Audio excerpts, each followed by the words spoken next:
The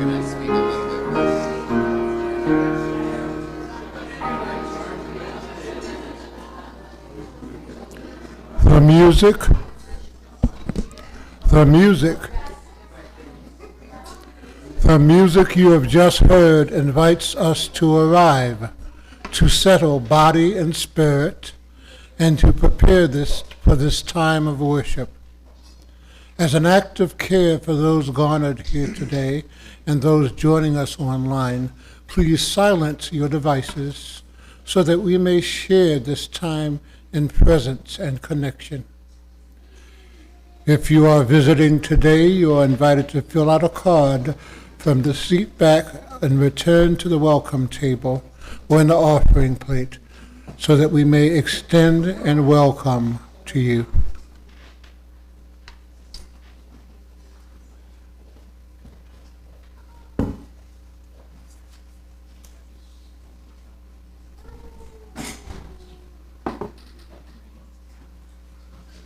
Prepare.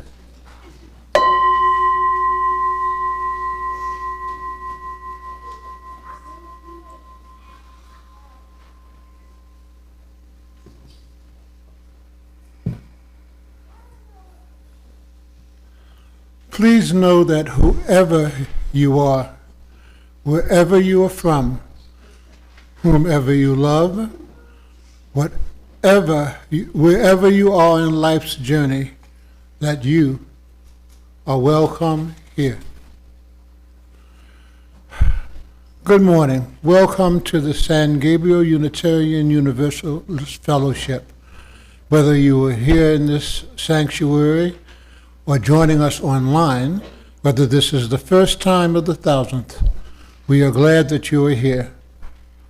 My name is Spoon, and I eschew pronouns, so I will use the royal spoon, and I'm honored to serve as your lay leader this morning.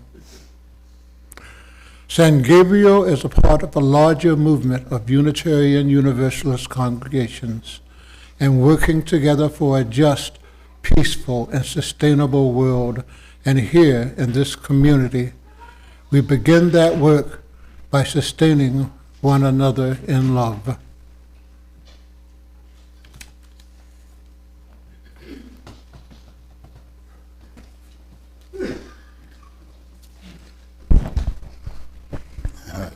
Good morning. Good morning. My name is Chuck Collins. I'm going to be the pulpiteer, I guess, for today. Really, I just want to tell you some stories, and I'm going to tell you why I dislike Black History Month on Black History Month. So, but first, let's light our chalice and get started with our chalice lighting.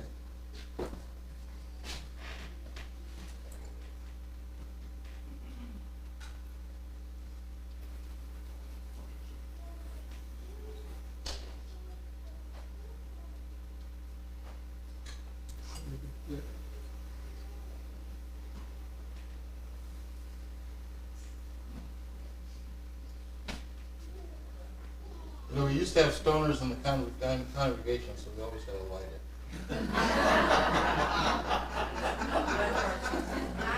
There we go. Okay, please recite after me with the words to light our chalice. We light this flame to remind us. We light this flame to remind us that love is the center. Love is the center. As we grow and connect, mature and deepen, love is our center. Love is our center. When the light of truth, burns all else away, love endures. So let's greet this day in song. Our calling in song is This Land Is Your Land by Woody Guthrie, and sung today by John Walker and Zach Hunter. Take it away.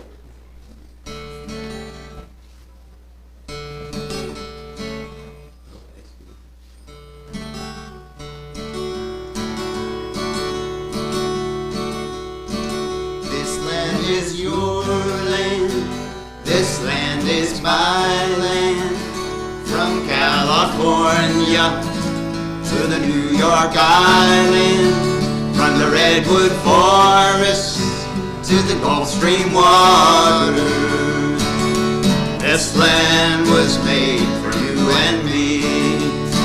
As I went walking that ribbon of highway, I saw above me that endless skyway. I saw below me that golden valley. This land was made for you and me. I roamed and rambled, and I followed my footsteps to the sparkling sands of her diamond deserts, while all around me a voice was sounding. This land was made for you and me. This land is your land, this land is my land. From California to the New York Island, from the redwood forest to the Gulf Stream waters. This land was made for you and me. When the sun came shining and I was strolling, and the wheat fields waving and the dust clouds rolling, our voice was chanting as the fog was lifting. This land was made for you and me. As I went walking, I saw a sign there, and on that sign it said, no trespassing. But on the other side, it didn't say nothing. This land was made for you and me. This land is your land, this land is my land. From California to the New York Island, from the redwood forest to the Gulf Stream waters. This land was made for you and me. In the squares of the city, in the shadow of a steeple, by the relief office, I seen my people. They stood there hungry, I stood there asking, is this land made for you and me? Nobody living can ever stop me as I go walking that freedom highway. Nobody living can make me turn back. This land was made for you and me. This land is your land, this land is my land. From California to the New York Island, from the redwood forest to the Gulf Stream waters. This land was made for you and me. This land was made for you and me. This land was made for you and me.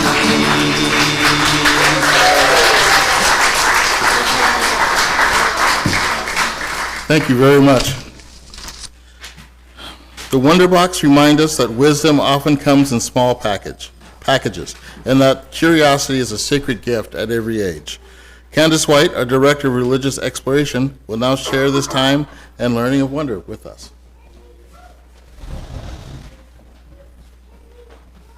Good morning.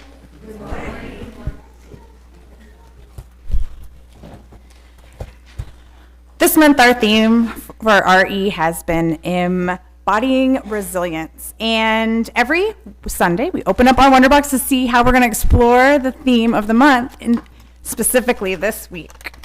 Not a whole lot of sound today. Let's take a look. Huh.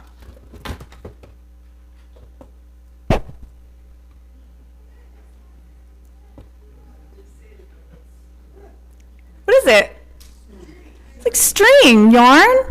Huh. I wonder what this has to do with embodying resilience. Oh wait, hold on, there's more.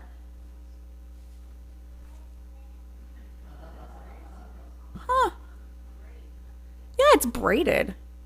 It looks like it's the same 3 yarns, but braided.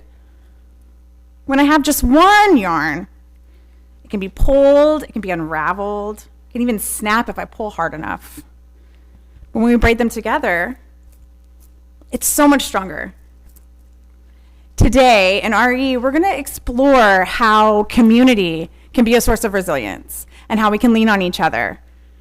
We're going to do that by experiencing community, by playing together. We're also going to read one of my favorite books, A Chair for My Mother.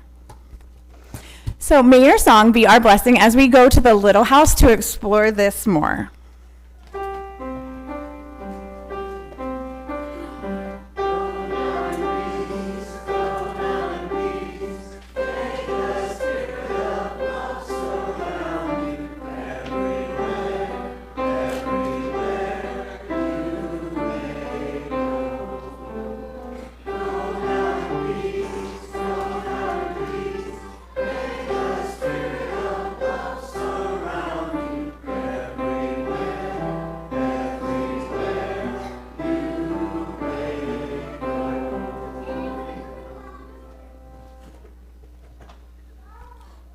Now it's time for joys and sorrows. Our hearts hold both joy and sorrow. Spoken here, they become healing medicine. If you wish to share, raise your hand, begin with your name, and hold on to the microphone so that your voice flows through it. A brief word spoken with care can be enough medicine for us all. And I have to call an audible here. Me and Spoon just realized that neither one of us can physically walk around the room. Can we get a volunteer to hold the mic? Thank you.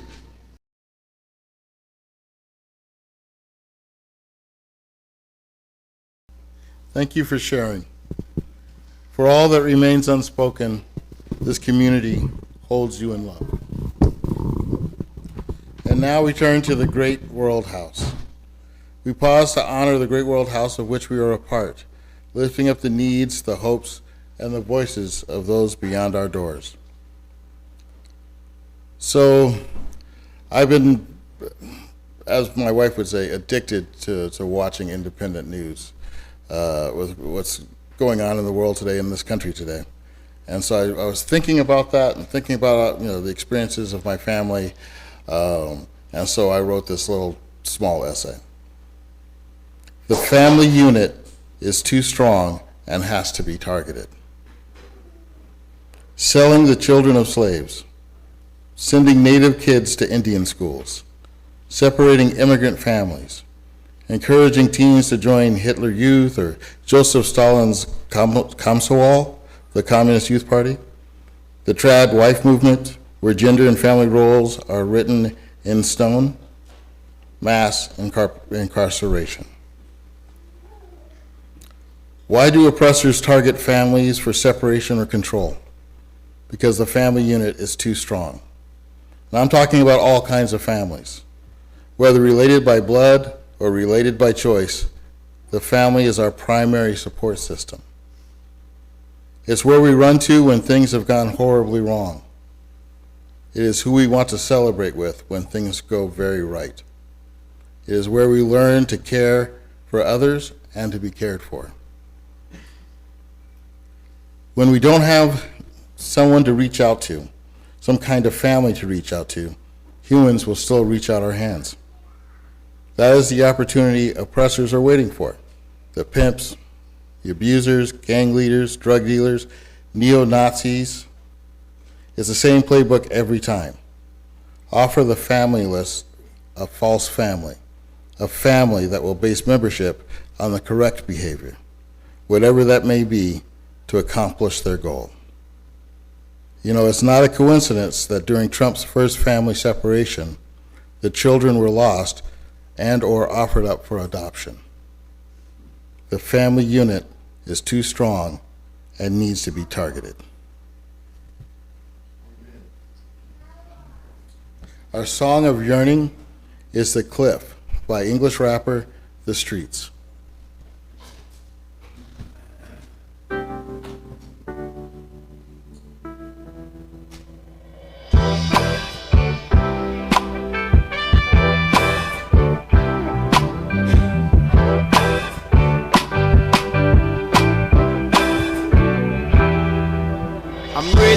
okay, thanks, there's nothing to witness, I said as I looked back from the edge of the cliff. The old man looking down leant over the ridge, just looked with a grin as if a blessing had hit him. I slumped on the jut of the cliff.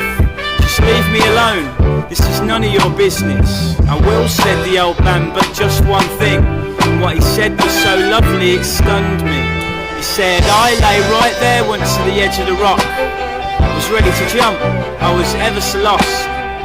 But this gentleman stopped and said something I never forgot.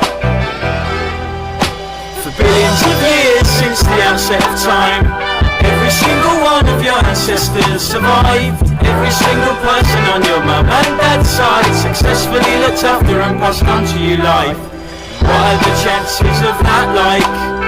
It comes to me once in a while, and everywhere I tell folk it gets the best smile.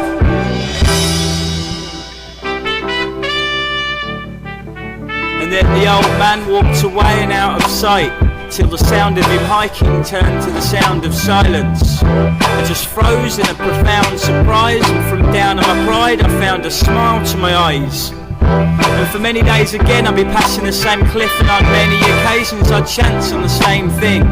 Laying in the moss, in the same way I was, and be another man looking like he needed a change of luck. So I'd say, I lay right there once to the edge of the rock. I was ready to jump, I was ever so lost.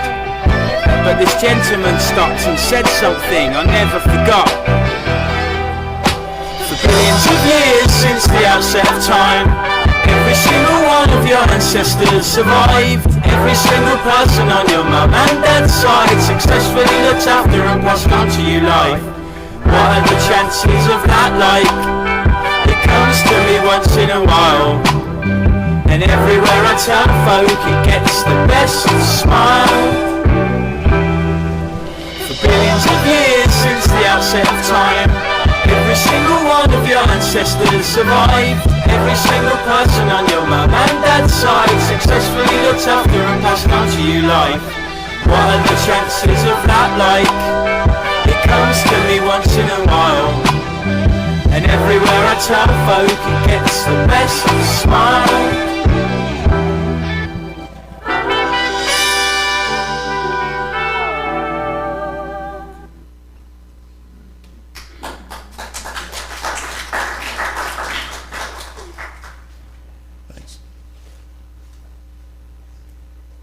What I'm about to show you is, it got its origins from an argument that I had with my eldest daughter. She was in middle school, and she told me that she didn't see the point of learning history. And so I went through all the things that, they tell us. History is written by the winners, and if we don't, learn from history, we're doomed to repeat it. But as I started thinking about it, I came to a realization that I really didn't like. I realized that my daughter was right, and as a parent, that's something that should not happen, ever. Yeah, I know. I'll say it again. Don't worry. That's my daughter asking for me to say it again. And the other family trait we have is that we're all stubborn. So I had to keep thinking about it for years. And what I've come to the realization is that she was right, because the way we teach history really is just a bunch of dates and memorization of the important events done by the important people. But most of us don't have families like that. None of us are the super rich. None of us are historically important, right? But our families were there, and so that's what I want to talk about. I also said that I don't like Black History Month, and I don't. I was there as a child when it really first started coming out in the late 60s, early 70s, and I listened to a lot of presentations about George Washington Carver inventing peanut butter, which is the one thing he did not do. But that went on year after year, And now we're in 2026, and I'm thinking, all of these years of having Black History Month, have we moved the needle forward, right? And I think we haven't, because we're looking at it as something other than American history, which is really a way of othering it. My family was there all the way through history, so were yours. They had to have been, because we're alive, right? There's things that they survived. And so I just kind of want to go through my family story. It's not every story, but the ones that I think kind of relate to big events that happened in America. So let's get started with the slideshow. It's my little TED Talk here.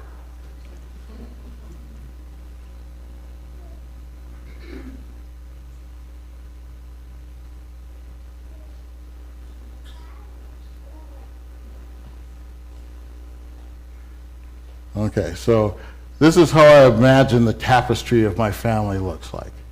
There's parts of Native Americans around the outside, Africans, and of course, Americans. Next. So this happy-looking gentleman over here is Josiah Collins. He owned the Somerset Plantation. It's a plantation you can still go to in Virginia. We know a lot of history because they turned that particular plantation into a state park. And one of the slave families that lived there, the Spruwells, one of their descendants was a history professor. So she did all the research for that park, for the federal government, the Park Service. She did all the research for that, and so that's how we know some of the information that I'm about to share with you. So when I think of slavery, I always thought of what you see on TV and movies, right? It's just some kind of bucolic, agrarian thing where, where everyone is owned by, a particular family, and that's the evil family. Collins was a little different. He owned a company. Him and his business partners made rope, as well as other products that they sold around the world. So one of the assets that he bought was my ancestor, Khufu. We see this from the bill of sale. He was about 1775 when they started the plantation. My ancestor came around 1778. And then the plantation lasted up until the end of the Civil War. They made a great deal of money up until then, but couldn't turn a profit once they got rid of their 865 slaves. There was also 50 white people that worked there, a couple of free blacks that worked there, but they were never able to turn it. It was open until 1945, but it never turned a profit since the abolishment of slavery. Next, please. So after slavery, my father's family, which this is not a picture of, this is representative, they were immigrant farm workers. Or migrant farm workers, I should say. So they traveled up and down the East Coast, working tobacco, working anything, heading, steadily north as the summer went on, and then heading right back down. They didn't have a house of their own until, I think, 1971.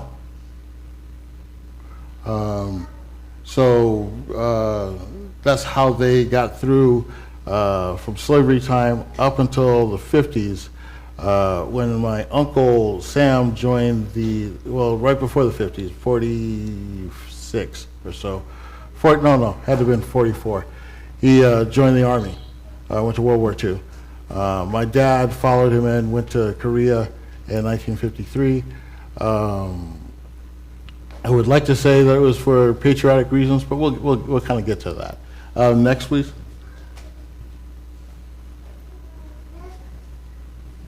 Okay, another happy guy. This gentleman's name is Greenwood LaFleur. My mom's last name was LaFleur. Because my mom was a freed, was a descendant of freed Choctaws. So our family was owned by Greenwood. And he had plantations in Louisiana and through Mississippi. He may also be my relative. We don't know. That's kind of how slavery works. He was best friends. He was in the state legislature. He was best friends with Andrew Jackson. So when the Trail of Tears happened, he actually signed a treaty with the Choctaws and the Chickasaws in 1866, where he had to free his slaves, but he didn't have to. Him and his people didn't have to walk the Trail of Tears. And so from then, the Choctaw tribes have been kind of separated into the Oklahoma Choctaw and the Mississippi Choctaw. And that's because he made a deal to save his skin and his property. So my family moved to Oklahoma, or they may have already been there, we're not sure. Oklahoma, Mississippi, which if you've never heard of it, that's fine. It's probably the smallest town I ever seen in my life. My dad used to say that it was so small, it said, "Welcome to Oklahoma" on both sides of the sign. And so it was so far out in the country that the sun used to set between there and town. Greenwood, Mississippi is named after Greenwood LaFleur. So he's probably the most famous relative that I have. A lot of folks don't realize that Native Americans owned slaves. Choctaws were part of the 5 civilized tribes. And one of the ways that civilization was defined was the owning of people. Next. So, the 50s. Truman, he desegregated the forces in 1949, which is a good thing because that's why I exist. My parents met in the Army. So that's my mom, Dorothy Lee LaFleur, and that's my dad, Charles Collins.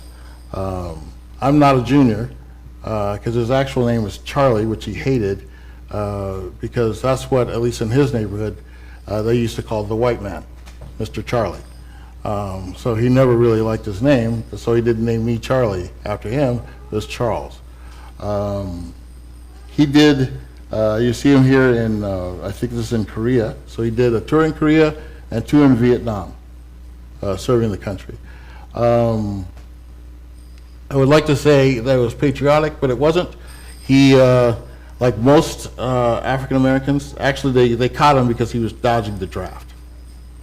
And he set up his draft board in 2 states, Virginia and North Carolina. And they caught on to it, and they put his name on the same list at the same, on 2 set lists at the same time, and then they got him. But he stayed 25 years in the Army.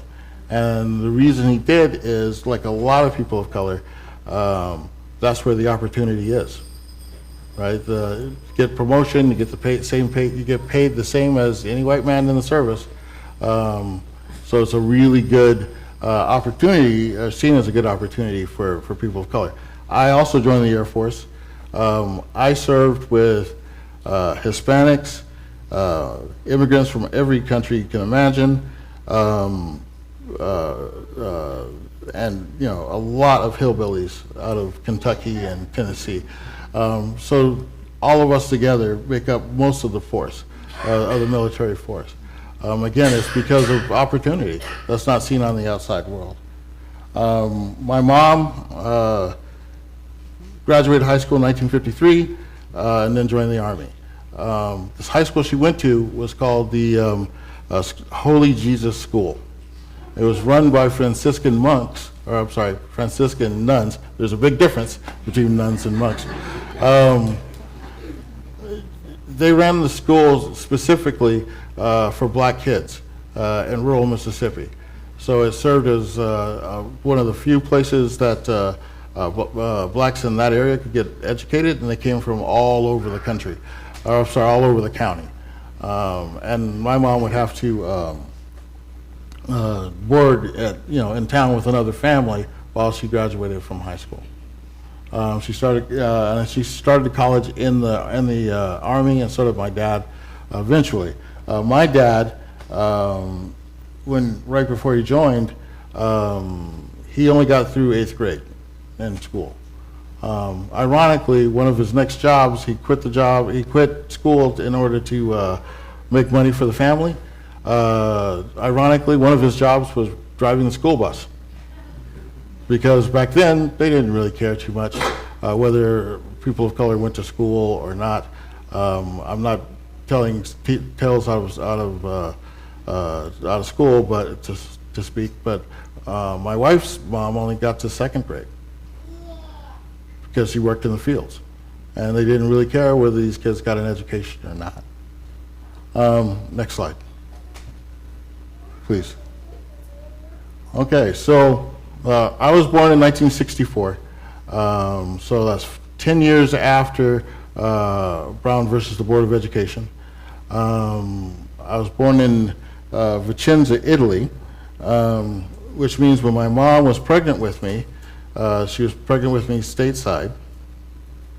And let me step back, because that's kind of an interesting story too. Well, it's important to me that she was pregnant with me. My mom had to take the pill, so the pill came out in the 60s.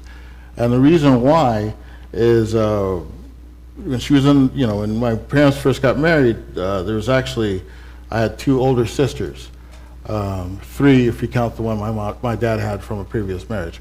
But the 2 that my mom were pregnant with, because they had worked in the field so long and got exposed to a lot of chemicals, every female in my mom's family had trouble giving birth.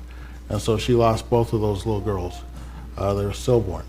When she was pregnant with me, the doctors gave her birth control pills to make sure that I stayed attached to the lining. So if it wasn't for that kind of medical help, that kind of help that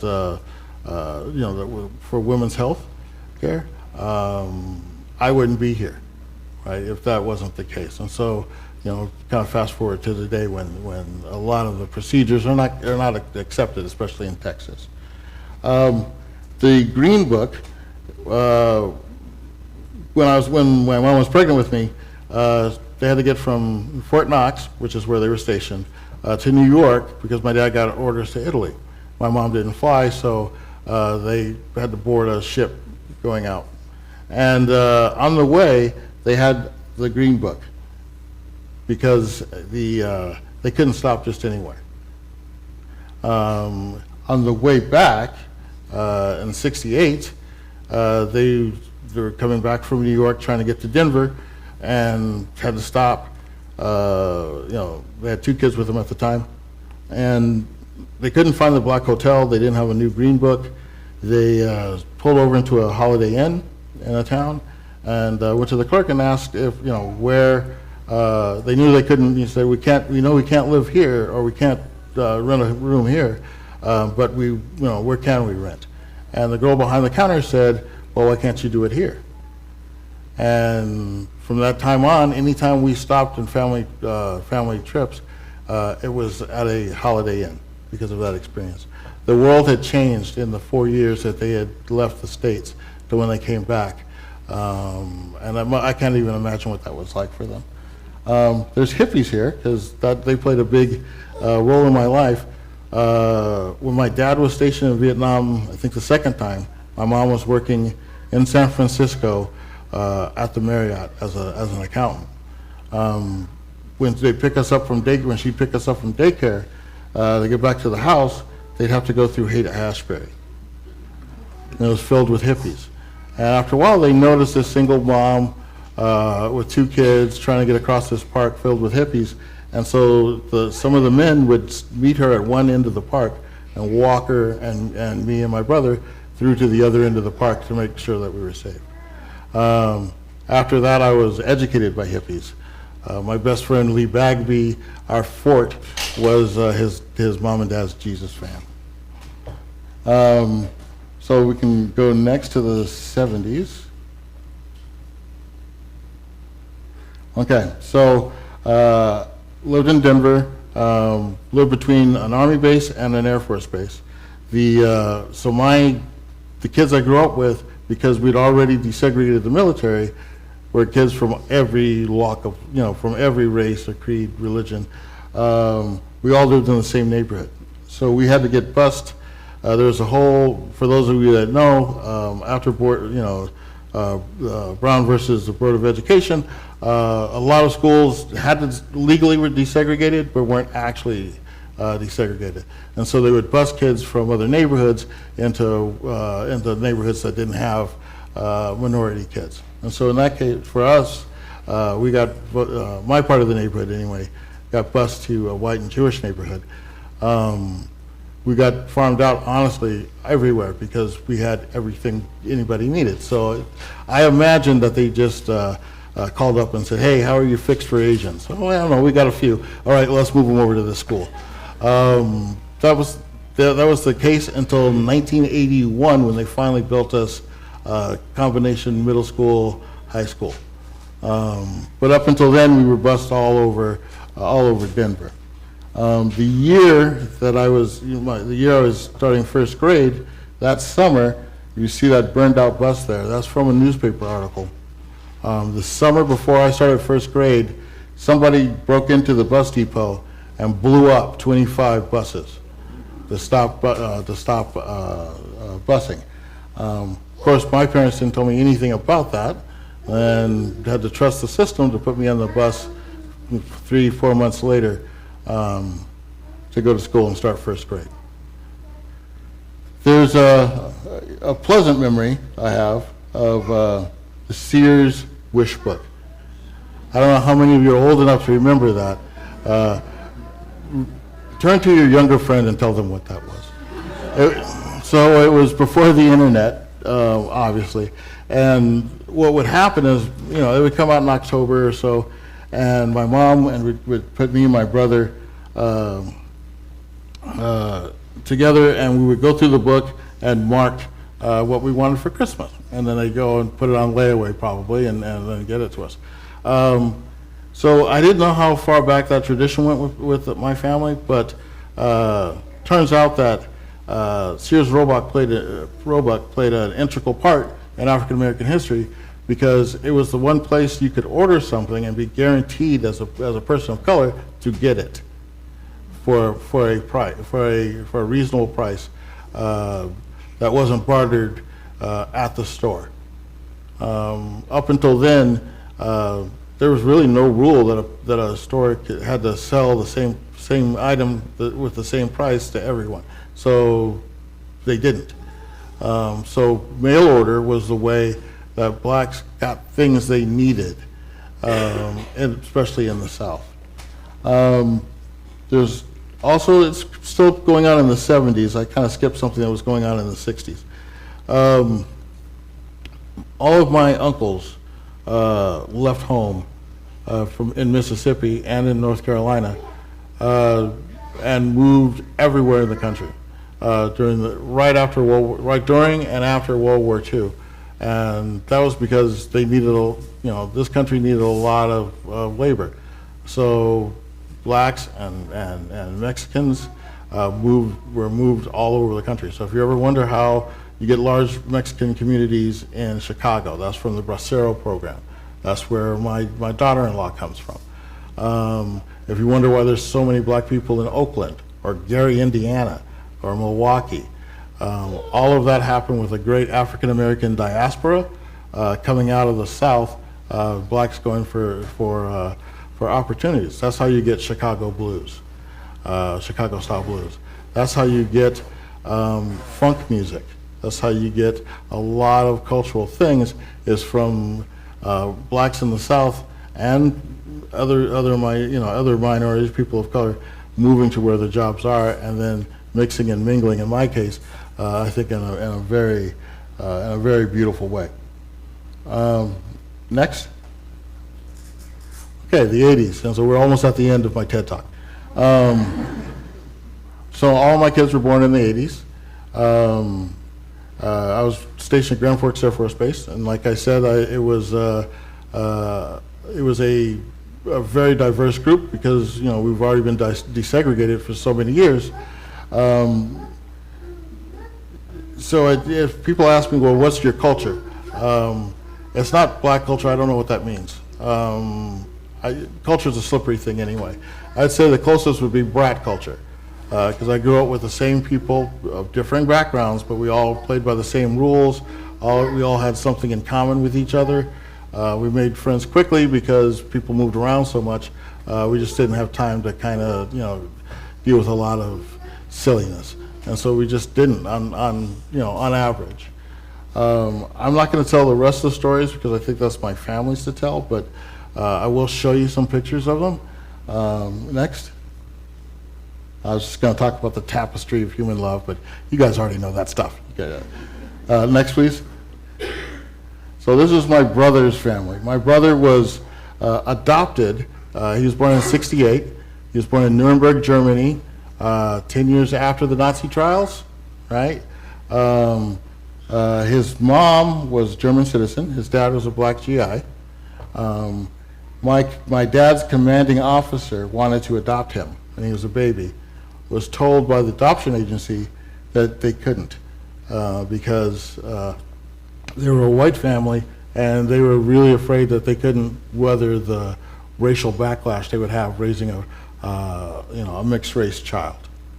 But that's my brother. That's Sydney. That's her baby Ava? Isabel, thank you. That's my baby Isabel, my brother Kenny, and then my nephew Christian. They all live in Denver. Well, my brother Christian, or my nephew lives in Florida. And then Izzy's got some developmental issues that she's dealing with, but they're a very nice, tight family. My brother's ex-wife's not in this picture. Enough said. Next, please. All right, and this is my family. So the real handsome one in the back, that's me. So going from your left, that's my son Justin. That's his wife Mel. There's Phoenix at about 6 or 7. Irma, my wife. A little bit. You can tell she's a little lighter than the rest of us, and that's because she's, I guess technically she's my niece, but I have a hard time making differentiations about things, so they're all my kids. And we call her a little bit because she's the smallest of us.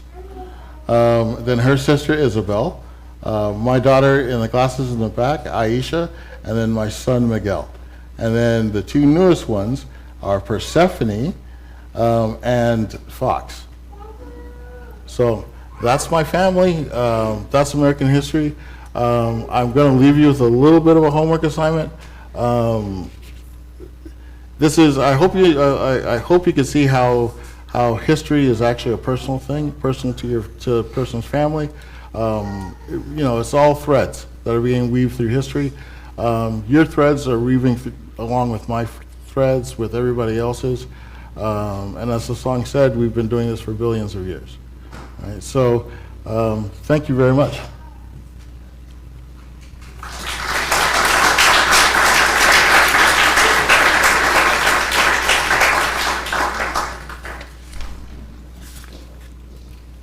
Each week, we give an offering to sustain the spiritual home and to support the work of our fellowship.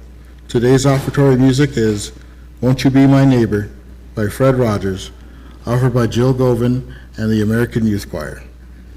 May our gifts and this music be blessings. The offering will now be gratefully received. It's a beautiful day in this neighborhood. Beautiful day for a neighbor. Would you mind?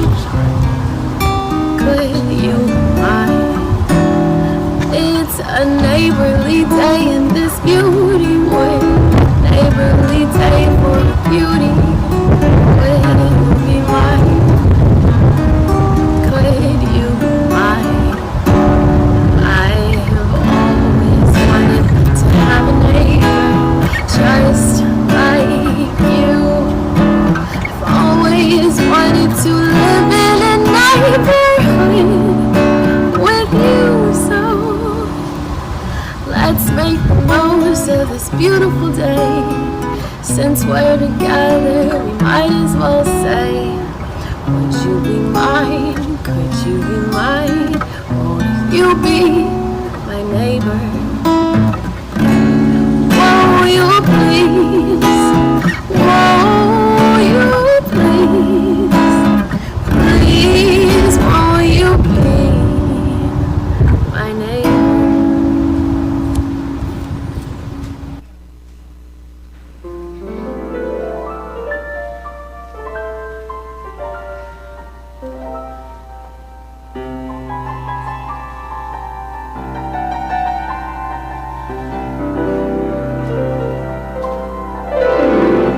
It's a beautiful day in this neighborhood, a beautiful day for a neighbor. Could you be mine? Could you be mine? It's a neighborly day in this beauty wood, a neighborly day for a beauty. Would you be mine? Could you be mine? I have always wanted to have a neighbor just like you. I've always wanted to live in a neighborhood with you. So let's make the most of this beautiful day. Since we're together, we might as well say, would you be mine? Could you be mine? Won't you be my neighbor? Won't you please? Won't you please? Please won't you be my neighbor? It's a beautiful day in this neighborhood, a beautiful day for a neighbor. Would you be mine? Could you be mine? It's a neighborly day in this beauty wood, a neighborly day for a beauty. Would you be mine? Could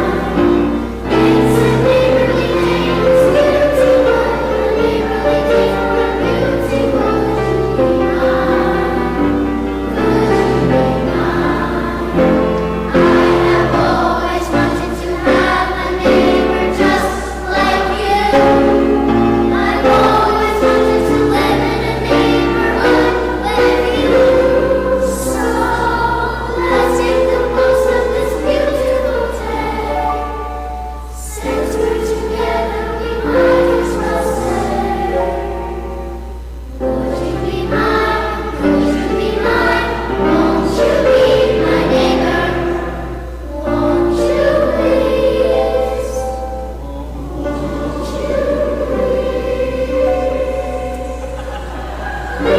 you be my neighbor?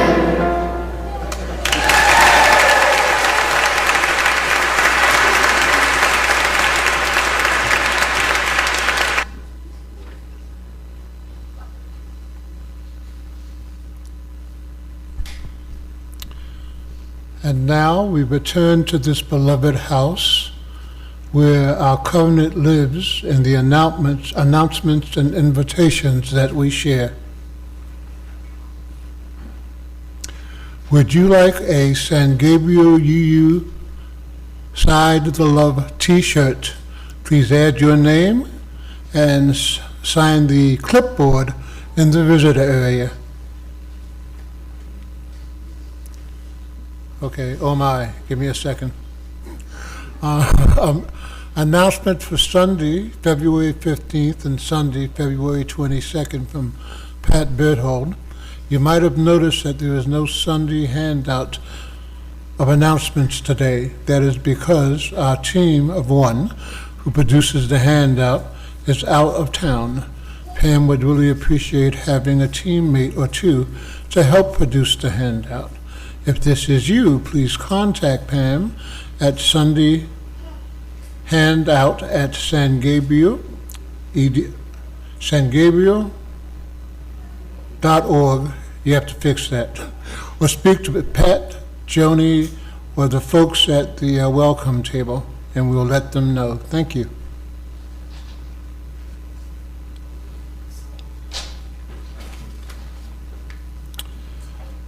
And now we shall close. We have a returning song. Oh, I'm sorry. Now we shall have the returning song. So our returning song is "A Family Affair" by Sly and Family Stone. We'll be singing the words with the video. And if those of you who know me, I'm a black man of a certain age, so you're not going to get out of here without listening to some funk.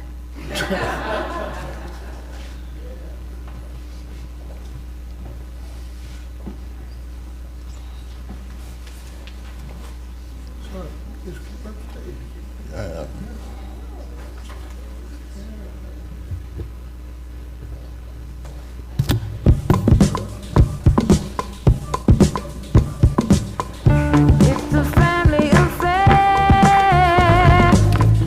It's a family affair. It's a family affair. It's a family affair. One child grows up to be somebody that just loves to learn, and another child grows up to be somebody you just love to burn. Mom loves the both of them. You see, it's in the blood. Both kids are good to mom.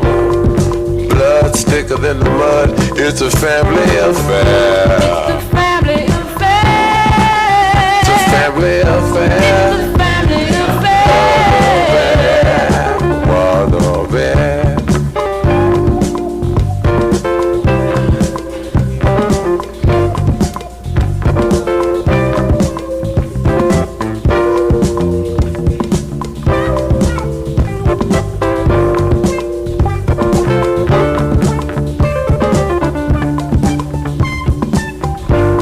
Newlywed a year ago, but you're still checking each other out. Hey, nobody wants to blow. Nobody wants to be left out. You can't leave cause your heart is there, but you can't stay cause you've been somewhere else.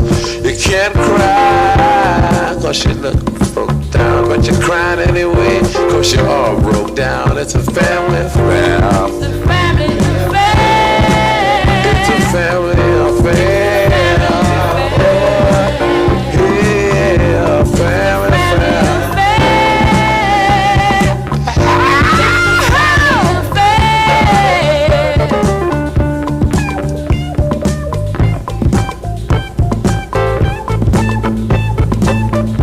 It's a family affair. It's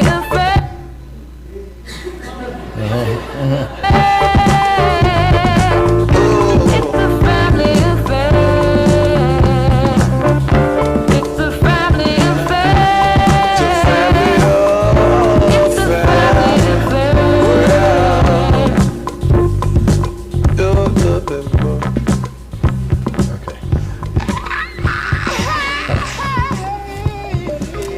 All right, y'all, that's enough funk for today. Thank you. Before we close, and Spoon is mad at me because I keep stepping all over his lines. I just wanted to just say one more thing. So our theme today, our theme this month has been resiliency, right? So when I think of my family, again, not rich, not famous, but they were resilient. We got through all of that history.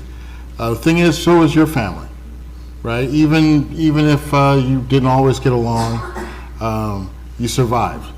You got here, and you got here with the help of all the other humans, right? So let's, so we can remember that. And I'd like before we close, I'd like for my family to stand up, please.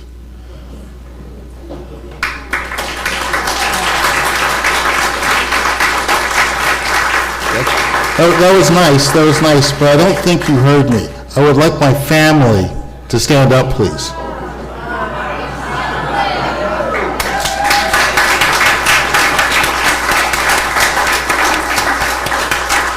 right. Let's bring it home. Let's bring it home.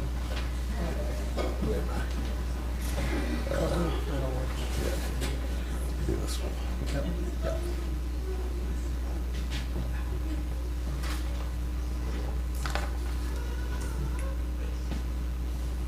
Just checking. Okay. We close with the words of covenant, promises we make to one another and to the world. Let us share them together in a unison reading. Love is the spirit of this community. Truth is our sacred quest. Justice is our prayer. We dwell together in peace. We seek wisdom and freedom. We serve life and fellowship. We grow in harmony with the sacred. Thus do we covenant with one another.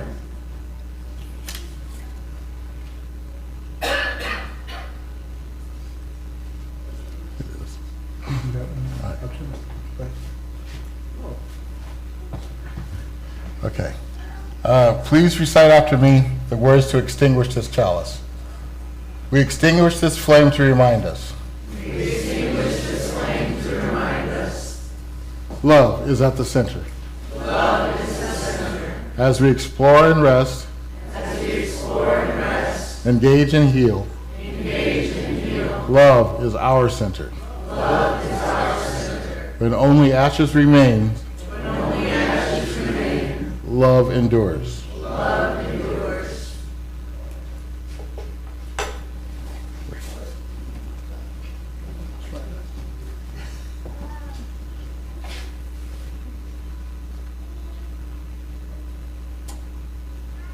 Always dramatic.